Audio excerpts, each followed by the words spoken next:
Hi hello friends, welcome back to Media Talks. நான் உங்கள் மௌனிகா. அசார் வந்து பார்த்திங்கன்னா நம்ம வீக்காக இன்டர்வியூ எடுக்கிறதா வந்து சொல்லியிருந்தாங்க. பட் எல்பி மட்டும் வராங்க அப்படிங்கிற மாதிரி அவங்க போஸ்ட் ஷேர் பண்ணதுமே நம்மளுமே வீடியோ வந்து போட்டிருந்தோம். என்னடா அவங்க வீக்கான்னு சொல்லியிருந்தாங்க, பட் ரொம்பவே வருத்தமாக இருக்குது. காவேரி மட்டும் போகிறாங்க. மேபி விஜய்க்கு அந்த டேட் இல்லையோ, மேபி இங்கே இல்லை, அவர் வந்து இப்போ ஹைதராபாத் ஷூட்டிங்கில் இருக்காரு. ஸோ அதனால் மேபி அந்த மாதிரி போஸ்ட் போட்டிருந்திருக்காங்களோ, இனிமேல் விஜய் வரமாட்டாரோ அப்படிங்கிற மாதிரி நமக்குள்ள நிறைய கருத்துக்கள் வந்து இருந்துச்சு. ஸோ நம்ம பாசிட்டிவாக தான் அதை எடுத்துக்கிட்டோம். பட் நிறைய பேர் நெகட்டிவாக கொஸ்டின்ஸ்லாம் வந்து கேட்டிருப்பாங்க போல், நிறைய மாதிரி நெகட்டிவாக போயிருக்கும் போல். அதுக்கு கிளாரிஃபிகேஷன் கொடுக்குற மாதிரி நம்ம அசாருமே வந்து பார்த்தீங்கன்னா ஒரு வீடியோ அண்ட் போட்டிருந்தாங்க. ஒரு என்ன அப்படின்னா, நான் சொன்னது வந்து வீக்காகவே இன்டர்வியூ எடுக்கிறேன்னு தான் சொன்னேன். பட் 2 பேரும் சேர்ந்து பேரா எடுக்கிறேன்னு நான் சொல்லலை.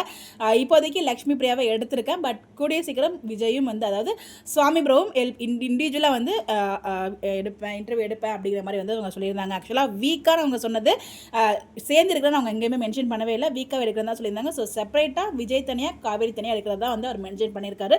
நான் சொன்னதை செய்வேன், கண்டிப்பாக வந்து விஜயும் கூப்பிடுவேன். இப்போ நம்ம எல்பி ஃப்ரீயாக இருக்கிறதுனால அவங்க வந்து இன்டர்வியூ கொடுத்துருக்காங்க. பிகாஸ் நம்ம தலைவர் வந்து பார்த்தீங்கன்னா இங்கே தமிழில் 15 டேஸ், தெலுங்குல 15 டேஸ் நடிச்சிட்டு இருக்காரு. ஸோ அதனால் கேப் எப்போ கிடைக்குதோ அப்போ கண்டிப்பாக அசார் வந்து அவரை வந்து இன்வைட் பண்ணி இன்டர்வியூ எடுப்பார். ஸோ அதை நானுமே ஈகராக வெயிட் பண்ணிட்டு இருக்கேன். ஸோ எல்பியோட இன்டர்வியூ பார்த்தீங்களா, எப்படி இருந்துச்சுன்னு சொல்லி உங்களோட கருத்தை கமெண்ட்டில் சொல்லுங்கள். நான் இன்னும் பார்த்து உங்களுக்கு அப்டேட் ஷேர் பண்ணுறேன். ஸோ இந்த மாதிரி அப்டேட் தெரிஞ்சுக்க நம்மளோட சேனலை ஃபாலோ பண்ணிங்க. இதெல்லாம் வந்து அங்கே ஹைலைட்டாக இருந்துச்சு, நீங்கள் இதெல்லாம் ரசித்து பார்த்தீங்க இன்டர்வியூவில் அப்படிங்கிறது கமெண்ட்டில் சொல்லுங்கள். Bye bye.